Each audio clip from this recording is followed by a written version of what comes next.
Huwag malito ha, wala tayo sa ibang bansa. Narito lang tayo sa puso ng Maynila, ang Binondo, ang itinuturing na pinakamatandang Chinatown sa mundo. Kung hilig nyo ang mga trending food online, this is the place to be. Dahil saan ka man lumingon, tiyak na maglalaway sa dami ng iba't ibang pagkain. Alam mo, dapat talaga, pag pupunta ka dito, gutom ka. Para matry mo lahat yung mga pagkain. Dami, puro pagkain eh. Ang bagong pinipilahan dito galing pa raw sa isang probinsya ng China na kahit 2 buwan pa lang, libo-libong piraso na ang naibebenta kada araw.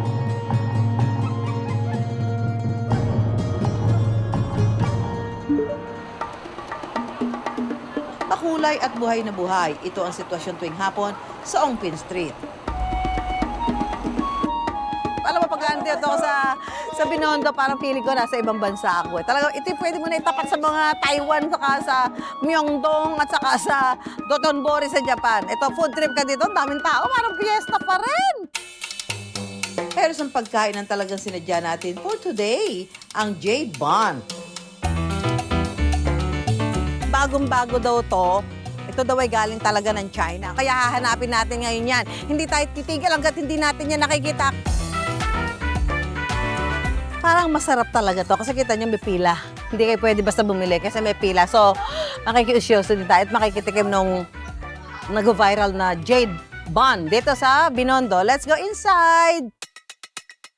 Ayan na! Wow! Mainit pa! O, ito ay bake. Ay, hindi, ito steam. Yan! Yan na. Kagat na ta. Mainit mo, ha? Ay, ang sarap! Ang sarap ng feeling. Ang feeling talaga, ang sarap ng feeling. May mamalalasahan kang matamis, may mamalalasahan kang maalat. Ang ganda ng combination. Kaya naman pala pinipilahan to. Ang sarap po. 2 buwan pa lang ang negosyong ito ni Geyser. Pero dinudumog na ng mga tao. Kasi siyempre mga Pilipino mahilig sa mga food. So, once they bite the jade buns, may something talagang new sa panlasa ng Pilipino. Mula Fujian province sa China ang Jade Buns. Nung natikman ko siya from China po, like, ito may something new.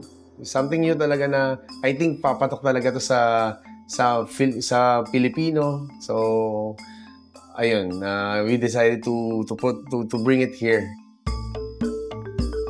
Teka, bakit nga ba Jade Bun ang tawag dito? Sa on top kasi niya, it's onion leeks. It's color green. Actually, sa China, no, mas valuable ang jade compare sa gold. So, maybe the jade buns is really like a treasure. Inaral daw nila kung paano ito maibebenta dito sa atin. Yung recipe, na-acquire namin from top 1 restaurant in Fujian.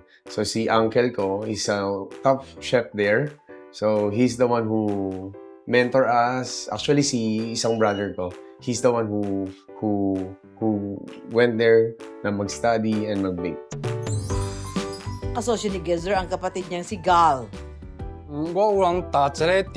Sikat itong jade bun sa China at dinala namin dito para matikman ng mga Pilipino. Masaya kami na nagustuhan ninyo. Swerte raw si Geyser na nakakuha sila ng pwesto sa Ongpin. Nandito yung food trafficking kasi. So, naisipan namin na mag-put talaga ng food business here. Dahil sa social media, dito sa Ongpin, super booming. Sa itaas ng shop, ang mismong gawaan nila ng Jade Buns. Kailangan munang masahe ng masa o dough, pipirasuhin at titimbangin para makuha ang saktong laki nito. Saka irorolyo para maging bilog. Ito ma'am, fina-flat na po natin siya. Dapat perfect circle siya. Kasi once na makapal dito, tapos manipis po dito, may possible na mabutas siya pag binig po sa oven. Talaga? Yes. Yeah, after i-flat, i-wrap po natin. So yan po. Kaya ko ba ito? Parang rorolyo ako sa hirap. Tapos, Ayaw bumilog. ayaw bumilag mo. Kulang sa puwersa. Yeah. Pero almost there. Yeah, almost there, almost Oh, there. in lang nga para meron siyang bukol. Pero kailangan pa talaga makapal na sa gitna. Makapal talaga. Oh, sunny side up. Pasado na ba, Geyser? Ay, Pasado ba? hindi siya perfect circle. Babawi tayo sa paglalagay ng filling o palaman na gawa sa chicken floss at dahon ng sibuyas o scallions. Yan. Yan. So, ano yan? Tapos, ipit-ipit. Sige. Ano? Ayan ma'am, naging bulaklak na po sa inyo. Di ba pwede yan? Ayan, bawal na po. Sunod na ilalagay ang masang may palaman sa makinang ito para paalsahin sa loob ng 1 oras. Kapag umalsa na, lalagyan ito ng scallion sauce sa ibabaw. Ito ang magbibigay kulay sa jade buns. At ibe-bake hanggang maluto. Pinakamasarap daw itong kainin habang mainit pa. 50 pesos ang kada piraso. Hahanap tayo ngayon ng mga nagpo-food trip dito sa Binondo. Natikman niyo na to? Di pa. Hindi ba ngayon lang nakita? Chewy siya. Sweet and salty at the same time. Okay. Ito yung mga grupo ng mga kabataan. Natikman niyo na ba to? Hindi pa po. Ano to? Hula niyo. Pie? Oo nga naman, para siyang pie. Get one each. Malambot po siya sa bibig. Dawi po yung lasa niya and the texture po is, pwede po siya for everybody. Okay. Kasi very sticky po siya. It's almost like sticky rice. And then yung inside niya po, it sort of tastes like lasagna.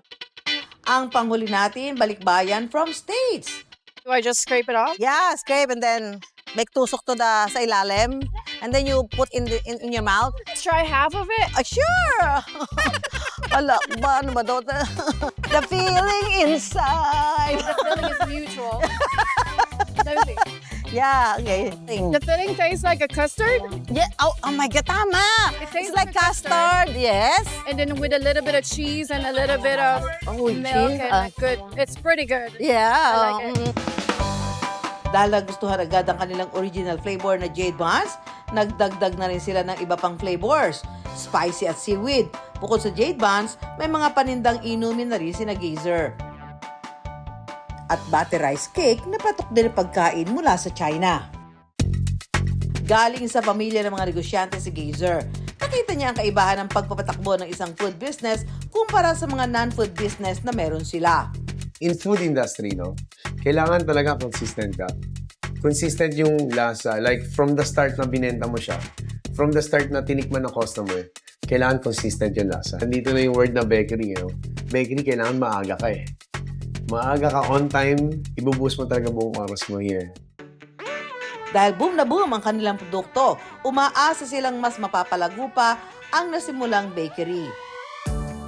Ito na yung pinaka-importanting tanong, magkano naman ang kinikita ngayon dito sa negosyo? Sa loob ng 2 months, siguro mga 5 digit. 5, Yes. 6, 7, 8, hindi. Mga 5 digit. Bago lang po eh. Lokal man o dayuhang pagkain, basta't swak sa panlasa, hindi yan palalampasin ng Pinoy. Dahil pagdating sa pagkain at pag-asenso, hindi tayo pahuhuli.